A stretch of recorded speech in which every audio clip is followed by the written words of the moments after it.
dañ ñoo woone dañ ñoo bëgg a consulter bu dul woon lii wala bu doon ci yeneen circonstances yu bokkul ak lii biir na sénégalais gu ne ni ñun ñii dañu dem taxaw palais ndax amuñu fa yitte may feddali ni dañoo mës a wax ni ñun defuñu opposition personnelle amuñu noon ci langue politique gi opposition idée la ñuy def dañoo àndul ak Macky Sall ci ni mu yore réew mi ak fi mu jëmale réew mi moo taxoon dañoo mës a wax ni demuñu toog ak moom parce que amuñu lu ñu war a wax ak moom lu dul su dee réew mi gis nañ ni danger am na fi loola waraloon bi ñu wootee dialogue national ñu ne leen ñëwuñu fa ndax amul lu ko justifier génn nañu élection bal tàkkul coow amul manifestation amul kii génn nee na moo gagné am na 58% ñu ne ko état baa ngi nii budget ngi nii administration ngi nii diplomatie ngi nii demal nga wane sa mënin nga def sa programme ñun ñu dem opposé wu kon ñun dañoo logique dañoo am cohérence ci li ñuy def bi ñu demee ba gis mbas mi ñëw ñu xam ni lii nag danger la moo tax keroog ba ñu woowee teewe nañ fa ànd ak nag bañ fay dem xamoon amul dara lu ñu fa doon xaare loo xam ne lu sérieux la dara waaye contexte bi ñu tolloon ku ñu woon nga ne dew ma sénégalais ci boppam ñoo dul comprendre nga bañ a dem waaye amul dara lu ñu fa doon xaare ndax jikkoog borom lu kenn mënul far la ñu dem ca bañ ca génne it bokk nañ ñu néew ñi fa dugg génn ne ñun duñu joxe carte blanche parce que profito ci yu mel nii tiital sénégalais yi tiital leen ba ñëpp dugg ne wiiw carte blanche lu waa ji wax ñu ne gongo lu mu andi ñu ne nañu wote ñun bañ fa génnee yéen a ngi fàttaliku foofu la ñu taxaw ci perrongu présidence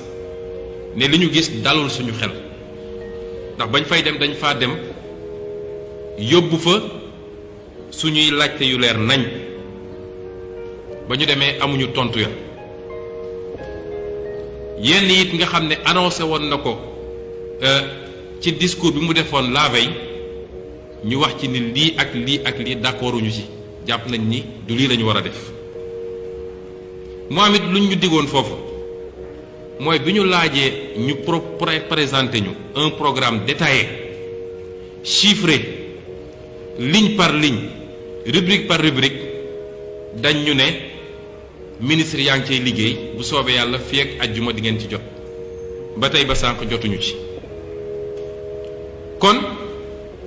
ñun jàppoon nañ ne la ñu waroon def ci jamono jooju def nañ ko ñu doxaat tuuti présenté wu ñu programme waxuñu ñu lu ñu bëgg a def ak fi ñu bëgg a jëme ñu ne dañuy saisir assemblée nationale pour mu joxe loi d'habilitation boo xam ne normalement situation de guerre rek la ko constitution bi prévoir loolu bi mu amee it Sénégal yépp seede nañ ni bind naa li may bind ne man de en tant que député donte ci ni ñuy fonctionner fexe nañu ba ñun duñu mën a teew assemblée nationale man Ousmane Sonko voté wu ma plein pouvoir bu ñuy jox Macky Sall mu def lu ko neex ndax lu ñu joxul Donald Trump te tey Amérique moom moo gën a garaawle fuuf Sénégal joxuñu ko président français Macron joxuñu ko Angela Merkel joxuñu ko Italie joxuñu ko Espagne foo xam ne tey nit ñi ngi faatu par milliers joxuñu leen loolu lan moo waral ñu war koo jox Macky Sall fii Sénégal def naa àdduna ba mu daj ñaari régime wala ñett ñoo réclamé loolu ñu ne leen d'accorduñ ci suñu baat ca kaw te bokk nañ ci ñu néew ñu ko bañoon tamit lii mbokk yi moo taxoon ñu ne la ñu waroon def nañ ko gannaaw loolu nag nañu toog taaxirlu seetaan jël suñuy not xool li nit ñi di def xool fi ñu jëm bu wax jotaate dinañu wax bu soobee yàlla kon suñu mbokk diaspora yi dégg nañu seeni mbébét contacté ngeen ñu suñu mbokk enseignants yi dégg nañu seeni mbébét contacté ngeen ñu ci ouverture classe bi enseignement privé bi contacté ngeen ñu ci jàqare bi ngeen am ci tëju école bi te amul mesure d'accompagnement kilifa diine yu bëri jokkoo nañu ak ñun wax seen jaaxle ci lépp lu jëm ci tëjum jàkka ak tëjum juma ak ñeneen Sénégal yu bëri woo nañ ñu ne ñun de dund gi ñu doon wax ba léegi gisaguñu ñu wax leen ni suñu noppi gi ñu noppi woon du woon dëddu du woon ñàkk a yëg waaye communication en temps de crise bokkul ak communication en temps normal bokkul ak communication de crise moo taxoon ñu ne la ñuy dajale bu wax jotee dinañ ci wax gannaaw ga ma ne lii am nii occasion la woon boo xam ne waroon nañ ci mun a dajale Sénégalais yépp ci ñu bokk ndey bokk baay xam ni lu weesu suñuy xiiroog ngaayoo politique lu weesu suñuy wuute ci gis-gis ak xalaat lu weesu suñu diversité ci wàllu diine ci wàllu ethnie ci wàllu leneen ak leneen ñun ñoo bokk Sénégal te Sénégal moo soxla ay doomam fi mu toll nii occasion la woon boo xam ne gëm naa ni dootul amati ñaanuñu yàlla sax mu am ñu waroon koo mën a jot ci lu gàtt walla lu yomb lan la ñu waroon def mooy d'abord ñu consulter nit ñi waxtaan ak ñoom consulter nit bokkul ak recevoir nit palais wax ak moom 30 minutes mu dem yoonam loolu du consultation loolu benn cirque bu mag la rek bu ñu organisé woon ñun bañ ñu ciy woo dañ ñu ne opposition parlementaire bi la président wala recevoir waaye keroog gis nañ ni mujj gi kenn xamatul lu mu doon loolu du consultation du concertation concertation mooy li Amérique def France def ko keneen def ko mooy da ngay defar sa programme bu leer nañ bu détaillé rubrique par rubrique ñëw toog ne gars yi lii laa bëgg a def lu ngeen ci xalaat ñu waxtaan ba dëppoo ci teg terewul it yow mi yor nguur décision finale war nga koo mën a jël ci gannaaw nag bu mu jaaree assemblée nationale waaye jaaruñu foofu la ñu def lay la woon dañ doon layoo nit ñi nee naa ñun bañ cay dem xamoon nañ ni dañ ñu layoo waaye contexte day am fu mu toll da ngay xam li ngay xam dem def li ngay def waaye xamoon nañ ni amul dara lu sincère lu lal woote googu concertation discussion ci démocratie nag lépp lu jëm ci gouvernance lépp lu jëm ci alalu réew mi ñu ngi koy discuter ci assemblée nationale réew yépp noonu la ñu def Amérique def nañ lu mat 15 jours di discuter congrès ba mënuñoo d'accord point par point ligne par ligne bi ñu paree document bi ñu génnee 1000 pages la 1000 pages ne 2000 milliards yi ñu jox Donald Trump 1000 pages yii la lu ñu ciy jëndee gerte caaf sax dañu naan lii gerte caaf lañ koy jëndee defu ko boo defee loolu ba pare la décision di doog a ñëw boo consulter nit ñi bu ma nee consultation nag toutes les couches sociales laa wax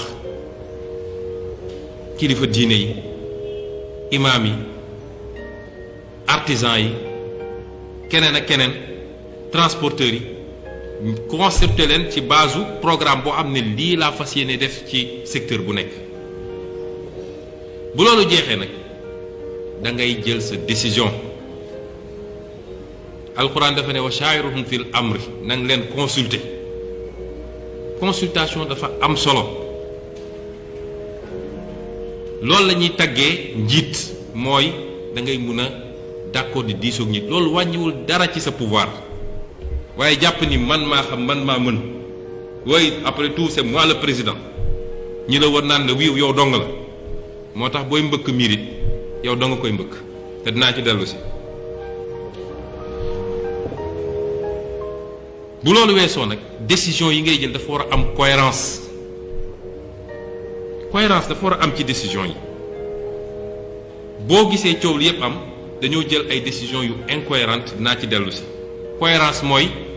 décision yi méngoo looy def na nga ko boole ñépp looy def nañ ko mën a lënkale ne lii nga def fii ak lii nga def fële méngoo na mën nañ ne lii jaaru na bu loolu weesoo nag nga def nga appliquer mooy nga jëfe gi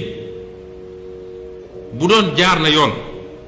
li ma wax ni yépp suñ ko defoon niñ ko war a defee soxlawul tey naan day teg ay comité de suivi